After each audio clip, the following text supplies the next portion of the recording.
And so it is finally summer holidays, so now it is time for me to talk some more about Baldur's Gate characters.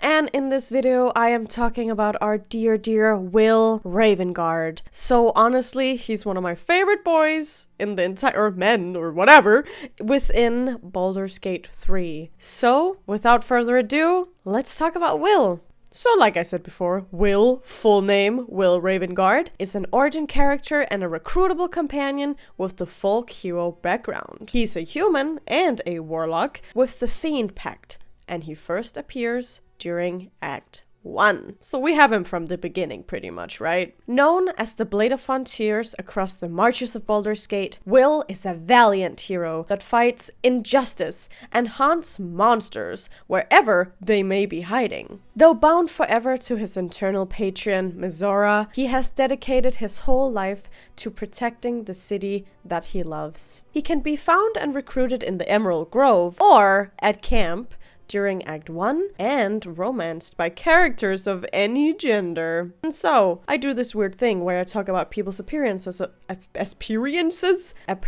as well. So, without getting more into it, I will talk about Wyll's appearance real quick. Wyll has dark brown hair kept in neat rows with cropped sides, a trimmed circle beard adorning his face. His right eye is made out of a sending stone, gifted by Mizora as a replacement after losing his eye fighting cultists, doubling as a method to keep track of him, which, dang! Despite the scars adorning his face, he retains a youthful face and a friendly yet determined gaze. He dresses modestly, unless you change his outfit. If transformed into a devil, 2 great black horns will sprout from his forehead, curving backwards menacingly. His face receives new scars on his cheeks and neck, and his good eye will be turned black with a crimson red pupil. As he states himself in Act 3, Wyll is 24 years old, having been exiled from Baldur's Gate for the past 7 years since his pact with Mizora. He's actually my age. Hi, Wyll! Anyways, now let's talk a little bit about our hero's personality. Wyll is heroic and kind-hearted, but conflicted and ever struggling against his pact mistress. Wyll has dedicated most of his life to fighting on behalf of the people of the Sword Coast. It cannot have been easy. He takes his duty and title very seriously and speaks boastfully of his skills and past as the Blade of Frontiers. Except I also find him to be humble at the same time as he is boastful. I know, weird combo, but still. Despite his determination to his cause, he has a more playful side, suggesting, for example, that the party stops to try the drinks at the waning moon, and wistfully saying to Karlach that he would love to unwind and swim at the beach in Act 3. He retains some of his noble upbringing, not only in the manner of his speaking, but also in some of the pastimes he has, such as dancing, and a fondness, a very big fondness, for good wine. Still, while he's able to partake in the pomp and vanity of higher society, he prefers the simple life he leads now, it seems. And honestly, I prefer him in it too. He is just a sweetie to me, just a very kind boy. Now to me, there is almost like 2 sides to Wyll. There's his life in Baldur's Gate, and then there is his pact with the devil. So let's first talk a little bit about his life in Baldur's Gate. While being the son of Grand Duke Older Ravengard, Wyll observed many of the political inner workings of Baldur's Gate while growing up. His mother, Francesca, died in childbirth, and he spent a largely happy childhood being trained by his father, who came from a working-class background, being taught practical skills such as swordplay. Much of Wyll's principles come from his father, as you can tell throughout the entire game, who instilled in him a sense of duty to the city of Baldur's Gate, and definitely its people. As his father rose through the ranks of nobility, Wyll took part of many noble gatherings, getting to know that side of the city. But, as we all know, when he was 17, Wyll felt a grave warning, urging him to investigate the outskirts of the city, where he encountered Tiamat cultists ready to summon the tyrannical dragon goddess to the plane, eager to stop them, but young and powerless against many armed cultists. Wyll's desperation attracted Misora, who offered him a solution. Her powers in exchange for his eternal servitude. Wyll did not hesitate, and together they made quick work of the cult. However, young Ravengard would soon realize the cost of dealing with devils, as one of the many clauses of the pact prevented him from disclosing what happened that night. Quite brutal. Though Misora never gave specifics for why she approached Wyll, all she revealed was that Tiamat's scheme was at odds with Sariel's plans. When his father, older Ravengard, returned from Eturel to find his son accompanied by a devil, he demanded an explanation. Yet, Wyll's tongue was unable to explain what happened, and the scene of the ordeal was conventionally cleaned up, of course. With cold disappointment, his father cast him out of the city, forever exiled to the frontiers. Ever since, Wyll has roamed the frontiers beyond Baldur's Gate, struggling to serve the city, protect the weak, and fight for justice, as he carries out Misora's infernal whims. And this takes us to Act 1, because in Act 1, Wyll is on the hunt for Karlach, the latest target his patron, Misora, wishes dead. Forced to obey as a part of their pact, the hunt takes Wyll to Avernus, where he finds his quarry slaying scores of her own. Wyll's relentless pursuit after the fleeing Karlach eventually ends on a rogue nautiloid suddenly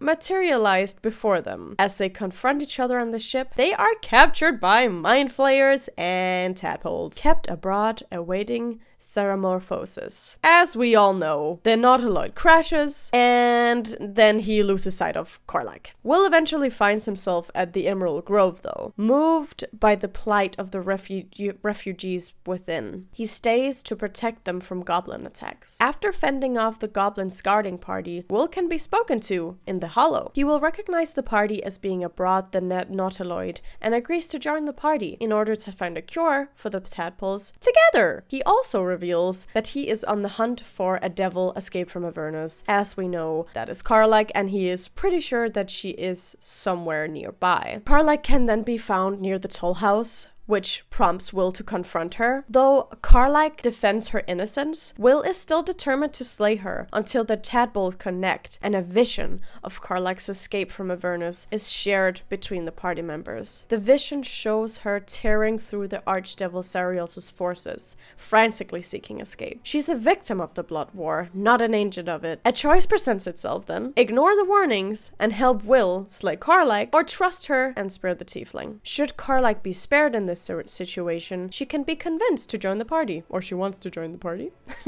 If slain, her head can be taken as proof of Wyll's successful hunt. But sparing Karlach opens the possibility of assisting her in Hunt the Devil, where a group of followers of Sariel are hunting her down. When we are then back at camp with Wyll, if we did not kill Karlach, Wyll announces the arrival of his patron, Misora. She introduces herself to the party, greeting everyone mischievously, and reveals that it was her who gave Wyll his mission to hunt down Karlach. If Karlach was killed, she will be pleased and will reward Wyll. If she was spared, however, Misora will remind Wyll the terms of their pact and argue that Karlach does indeed fit the description of heartless. Haha! Bitch. Should Wyll insist on not killing the tiefling, Misora will take it as a breach of the pact, transforming him into a fiend as punishment. The same result will happen if the party never completes Wyll's mission and ignores Karlach entirely. If the party then reaches Vulcan's Rest, they'll find a burning inn surrounded by flaming fists, mercenaries working as Baldur's Gate's enforcers. They'll quickly reveal that Grand Duke Ravengard is trapped inside and needs to be saved. Wyll quickly moves to help, rescuing Councillor Froic, the Duke's advisor, in the process, but no signs of the Duke can be found at all. Outside and safe from the fire, Floric recognizes Wyll and urges him to save his father, of course, letting slip that Wyll is indeed the son of the Duke. They were ambushed by Drow, and then the Duke was kidnapped and taken to Moonrise Towers, the base of operations of the Cult of the Absolute, as we all know. When we get to Act 2, At some point during the adventures in the Shadow-Cursed lands, Mizora will appear before Wyll and the party, informing Wyll that the Absolutists have captured an important asset of Zariel, a powerful devil, and that he must rescue them. Stressing out the importance of the mission, Mizora disappears as quickly as she arrived. Zariel's asset cannot be found in Moonrise Tower, however, but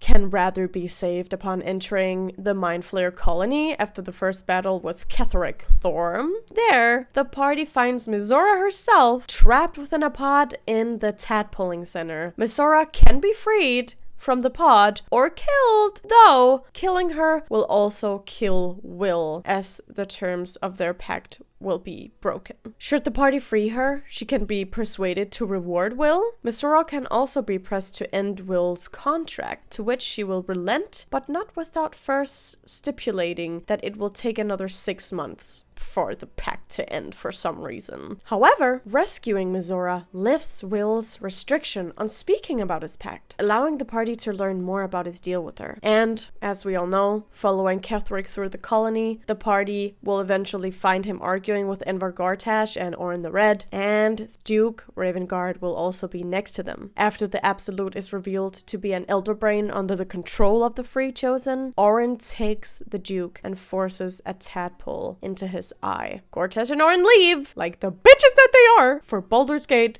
not so long after, with a now enthralled Duke in tow. In Act 3, when you arrive to Baldur's Gate, Mizora can be found once more waiting for Wyll and the party on the main floor Grim's Rock's fortress, provided she was rescued from Moonrise, of course. She will mock Older Ravengard's fate and goad Wyll into hurrying to the main chamber. When the party returns, though, Mizora will announce that she is ready to break the pact between her and Wyll, and that she will meet everyone back at the campsite. After the next long rest, Mizora will appear, ready to bargain! If Duke Ravengard remains alive, Mizora will offer his location in exchange for a sacrifice. Wyll is then presented with a choice: break the pact immediately, but sacrifice his father to his fate, or remain forever bound to Mizora in exchange for his father's freedom. Quite the impossible choice, if you ask me. But should Duke Ravengard be dead, however, Mizora will present a different bargain: bring back Wyll's father from the dead in exchange for young Ravengard's soul, or break the pact immediately. Mizora will be pleased with whatever choice Wyll makes, remaining in camp as a camp follower for some reason, allowing the party to talk to her and learn a little bit more about Wyll's Patreon. Dang, Mizora again. This will also make her available as an ally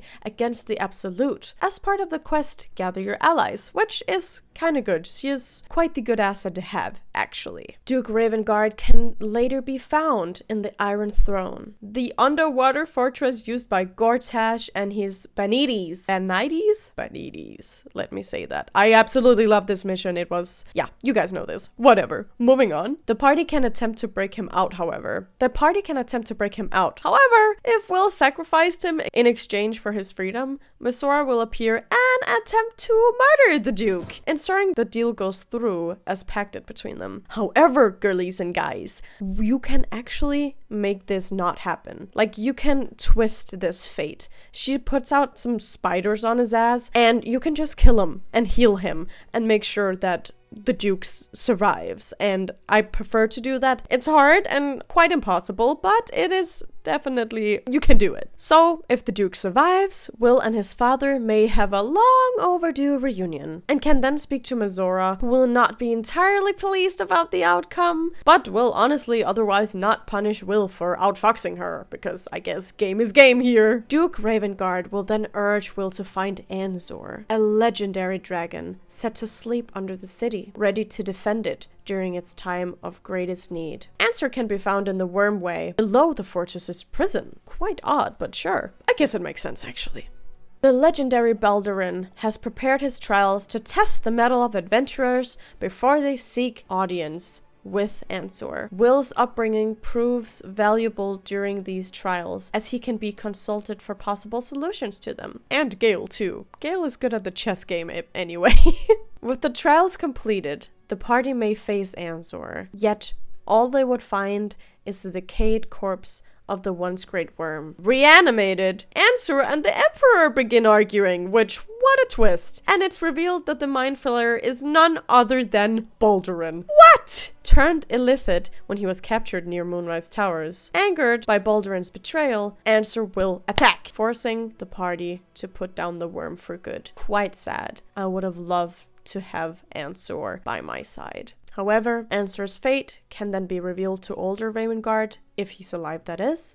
He will propose Wyll become a Grand Duke of the city, following his father's steps, to which Wyll can agree or decline. Regardless of the choice, Duke Ravengard will pledge his support for the coming battle. And now, are you guys ready to talk about my favorite part? My favorite part is talking about the romance. So, Wyll's romance can be initiated in Act 1 during the Tiefling party. The player must have medium approval with him and must have met Mazora, regardless of Karlach's fate. But if you side with the goblins, Wyll will leave. So, you can't romance him if that happens, obviously. But Wyll can be found by the water like a little loner boy during the celebrations, just secluded from the festivities, and he's quite melancholy, which is sad, but you can talk to him and attempt to cheer him up, and you can give him a little kissy kiss and be like, come on, I just came out here to give you a little smooch, and then he's like, oh, really? I really enjoy his banter in this scene, that he's like, oh, you couldn't possibly be here for any other reason than just to say hi, ha ha ha ha ha. Yeah, no, I really enjoy that. I think it's quite sweet. Although there is not much going on that night, you can definitely dream of him, so that's at least something. And when you enter the Shadow Cursed lands, you can trigger a quite cute cutscene where Wyll is practicing a dance, and then you can dance with him and be all silly, and then he suggests that you try a more intimate style dance, and you can kiss. Or let Wyll, you can kiss. You can also ask him to spend the night. But he's like, oh, I am trembling. No, he's just gonna say that he's an old romantic, hopeless romantic, and he would rather take it slow and make it work for y'all. And I appreciate him being quite romantic, but very cheeky at the same time. Have you seen the interaction between him and Lae'zel? Google it if you must. I'm just saying. He's a little cheeky flirt sometimes too. Yes, you are, Wyll. Yes, you are. The only qualm I have with Wyll's romance is that I don't think there is enough content. I would have loved there to be a little bit more, but I know that when you get to Act 3 and you have completed a few different things, he will ask you to marry him with a little acorn, and then he can't get to you fast enough. So there's definitely passion in Wyll. Don't get him wrong, he is absolutely passionate and just sweet and lovely, and he's great. I love him so much. Oh my god. Would definitely recommend that you do try his romance, but don't expect the Thera type of romance or whatever, but definitely do expect romance, because Wyll is Wyll. And so I will also speak about the different endings that you can get while romancing him, and just his endings in general, really, because Wyll can become a Grand Duke, and if he does, he will ask the player to stay by his side as a consort and lead Baldur's Gate together. He may later nominate the player as Grand Duke themselves, 6 months after, as Doom of the Dead 3. If the player chooses to start a family with Wyll in the epilogue, Wyll and the player would have adopted a daughter whom Wyll named Lily Aurora Ravengard, and I just think that that is so freaking adorable, honestly. But the Grand Duke Wyll is not the only possible ending for him at all. He can also stay the Blade of Frontiers, and if he does, he will ask the player to accompany him on his quest to slay demons / protect the coast, with the first target being Mazora.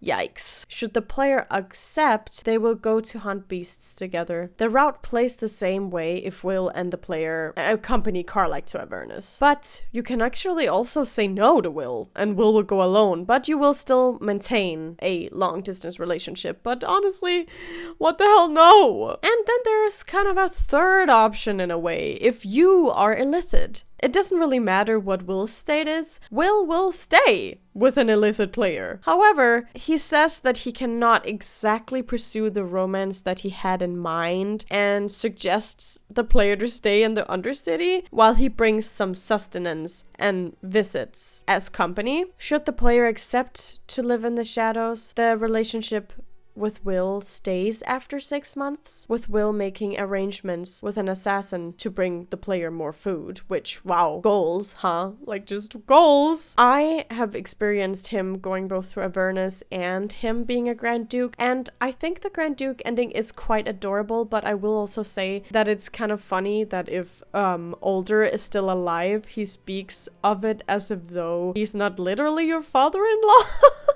He's just like, oh, and my father said this, or this. And it's like, yeah, I know, I've been with you this entire 6 months, but whatever. You know, that stuff happens. You can forget and whatnot. But honestly, you guys, that is our Blade of Frontiers. That is Wyll. He has a lot of lore and story behind him, and I adore him. I wish he got more love because honestly, he deserves it. He is epic. The introduction is epic. His sweet, warm heart always makes me happy.